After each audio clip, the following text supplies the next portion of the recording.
Hospital administrators. This is an overview of the efficiency of single-payer hospitals and how they run with a focus on patients and operational excellence. This overviews how they perform and how current hospitals can benefit from this excellence.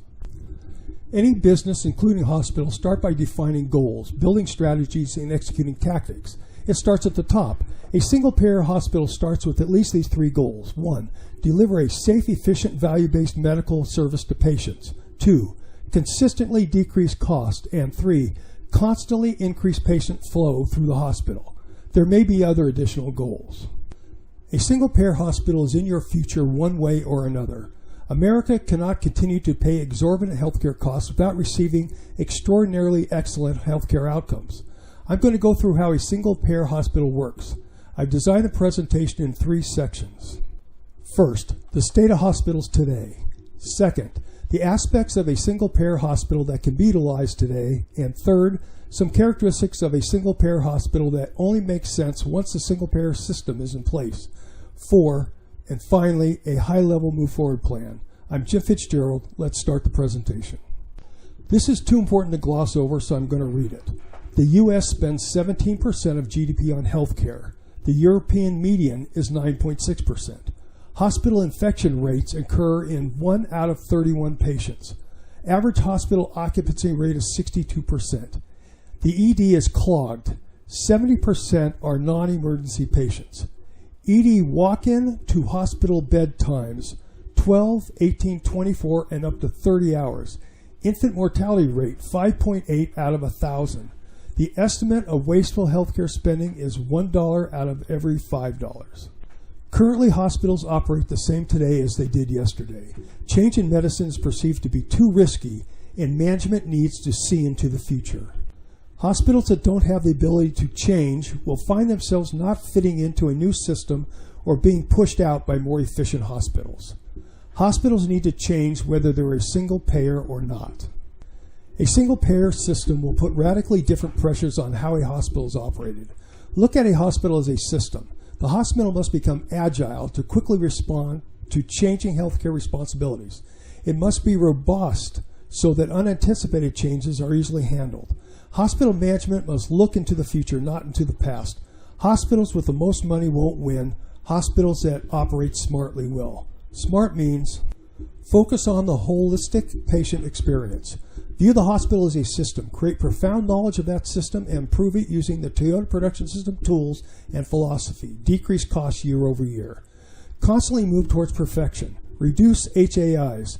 Implement an innovative, streamlined ED. Introduce preventative care with prenatal mothers. Focus on value, simple hospital rooms. 24/7 pharmacy. This leads to a hospital that is a winner. Become the hospital that other hospitals desire to emulate. The focus on operational excellence means that you do more with less and create opportunities to lead. Future changes will be absorbed smoothly. Next, let's go through the steps that characterize a single-payer hospital that hospitals can perform today. It's hard to tell in America's hospitals who the hospital focuses on. A single-payer hospital focuses in 2 areas. The first is the patient experience, and the second is cost.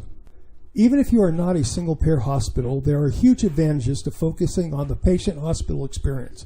If a hospital focuses on delivering value to a patient, that value could come in many forms. It could represent the right medical effort to solve the medical problem, or less time in the hospital, or faster throughput through the hospital.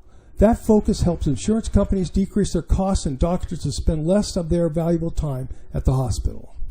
The hospital is a system just like Toyota's business. Toyota focuses on the value they bring their customer just like a single-payer hospital focuses on the value they bring to a patient. If you remove activities that do not bring value, then you decrease cost, increase patient velocity through the hospital, and also increase quality. A system contains value streams and overhead functions such as HR and IT. A value stream contains processes, and processes contain activities.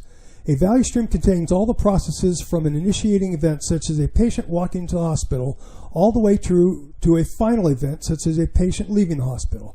By looking at the value stream, it pinpoints the processes to improve, to increase value stream performance. You care about value stream performance, not process performance. By removing non-value-added activities, value stream performance increases. This example shows a city building permit process. The top process is the original, and the bottom process is the improved value stream based upon the understanding of the original value stream. This example shows a time through the value stream decrease by 90%. If you want to decrease your costs, then manage your value streams. 11 continuous improvement ideas per person per year. This is a poorly understood advantage that Toyota has over their competitors and that every hospital should employ. Once you have your value stream, you understand the current condition of your processes. The strategy allows you to improve every process every day. Let me quickly go through the methodology. Once you have your current condition, you define either a vision or a 2 to 3 year challenge. You march towards the vision or a challenge by transiting through a set of target conditions one at a time. You start by leaving the current condition and march towards the first stretch goal, which is target condition 1. Your movement from the current condition to the knowledge border is easy and understood before you leave. Movement from the knowledge border to the target condition is through uncharted territory and requires a partnership between the operator and their manager to work on the ideas needed to make positive movement. Every person shown on this page has their own visions and challenges to march towards. This is so important to Toyota that they will not expand unless they successfully keep this going. The advantage of this methodology is that it continuously improves you in a management-defined direction. An example vision could be to remove all non-value-added activities or decrease process time to 0. The title is a little bit of a red herring, as I'm not just talking about removing hospital-acquired infections, but making sure that all best practice processes are used, and only best practice processes are used. The Patient Safety Program implements best practices, initializes a best practice to improve, and validates adherence to best practices by all hospital employees. Only best practices will be utilized, and this will lead to a safer patient-hospital experience. Currently, the emergency department operates as a one-size-fits-all organization. Everybody starts off as an ED-needing patient, and then those who do not need the ED are weeded out. EDs have 2 triage stations. The first is at initial check-in, and the second is with a nurse or physician assistant. That is missing an opportunity to increase efficiency. The new streamlined ED will use the first triage station to separate individuals that do not have an urgent emergency room need. These may be people that need stitches or have a rash or have the flu. These people walk down the hallway to emergency room 2. Emergency room 2 is a set of doctor's offices staffed with physician assistants and doctors from the emergency group. The staffing is fluid and staffed based on need. Emergency room 2 will be a bare-bones, efficient run organization designed to deliver quick care to non-urgent need patients. This emergency room will deliver the right level of care to the right patient at the right cost. When a mother has her first baby, no matter how much she reads, she is underwhelmed with helpful information. She goes to the hospital and is wonderfully taken care of for 1 or 2 days, and then she is kicked out into the unknown. Usually the baby is in great shape, but the mother is not. Isn't it time for hospitals to look after the health of mothers? The ideal mother will exercise before she is pregnant and continue to exercise while she is pregnant. She will have the least disruptive first year after her child's birth. It would be hard for hospitals to affect a future's mother health before she is pregnant. However, after she is pregnant, a hospital can make a difference. Ideally, a hospital will have a method of educating future mothers. Education could include best dieting practices, exercise recommendations, education on what the first week will be like, how she can recover her vaginal tightness, teaching how much sleep is necessary, guidance on what are the best things a husband can do for you, and so on. So many hospitals seek the honor of moving mothers through childbirth. There are so many other areas that a hospital could help mothers. How come the Swedish health system can achieve much greater positive outcomes than a much more expensive American health system? The reason is value. Every hospital dollar spent should be measured against the value it brings to a patient.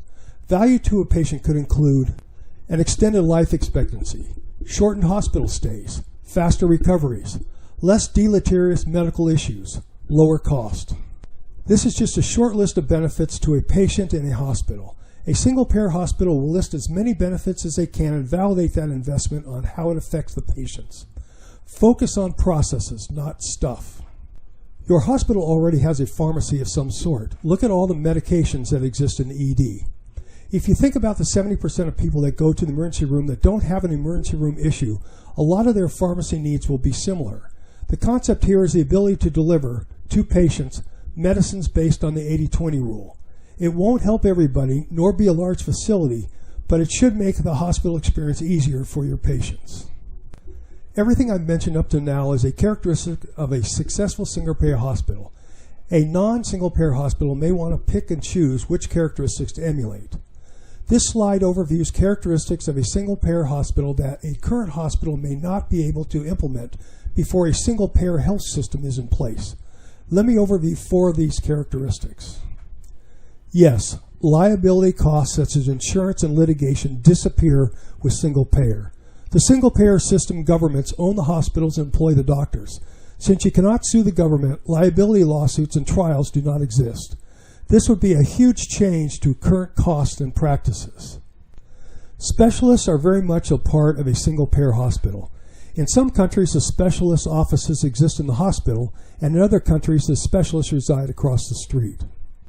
Though single-payer hospitals operate at a lower cost, they do provide some services that are focused on patients, and they feel the costs are a good value. There is a rotating set of GPs that are chauffeured from house to house after close of the workday to evaluate distressed patients at home. If they determine that a patient needs to go to the hospital, an ambulance is summoned. Single-payer hospitals understand the value of proactive care. Proactive care will keep patients out of the hospital.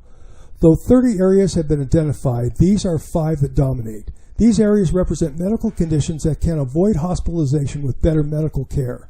The 5 are diabetes, hypertension, heart failure, chronic obstructive pulmonary disease, asthma. View the reference below. Finally, since a hospital is a repository of lots of expertise, therefore a single-payer hospital is in an excellent position to become a thought leader. The Toyota production system is a paragon of operational excellence that applies to any hospital. A single-payer hospital constantly marches towards operational excellence. Start with an office of operational excellence. Next, select 3 key value streams to map and start the design of the new ED. At some point in this process, it makes sense for the leaders of the hospital to visit a single-payer hospital in Europe. I would recommend Sweden. Concurrently, improve the 3 value streams and promote the successes. After the successes of the first 3 value streams, it is time to introduce the continuous improvement program for people working on those 3 value streams. At this point, target 5 more value streams to map and improve. This is the time to initiate your patient safety program. This is based on standardizing processes. Lastly, keep it going.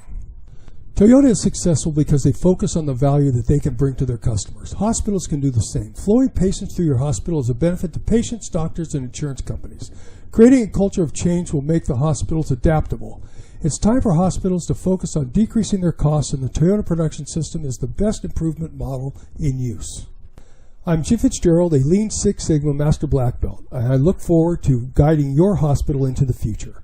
Historically, every black belt saves a hospital about $1 million plus or minus $300,000. 5 black belts save $5 million, 20 black belts save $20 million. American hospitals will not be the same in a single-payer environment. The time to start preparing is now.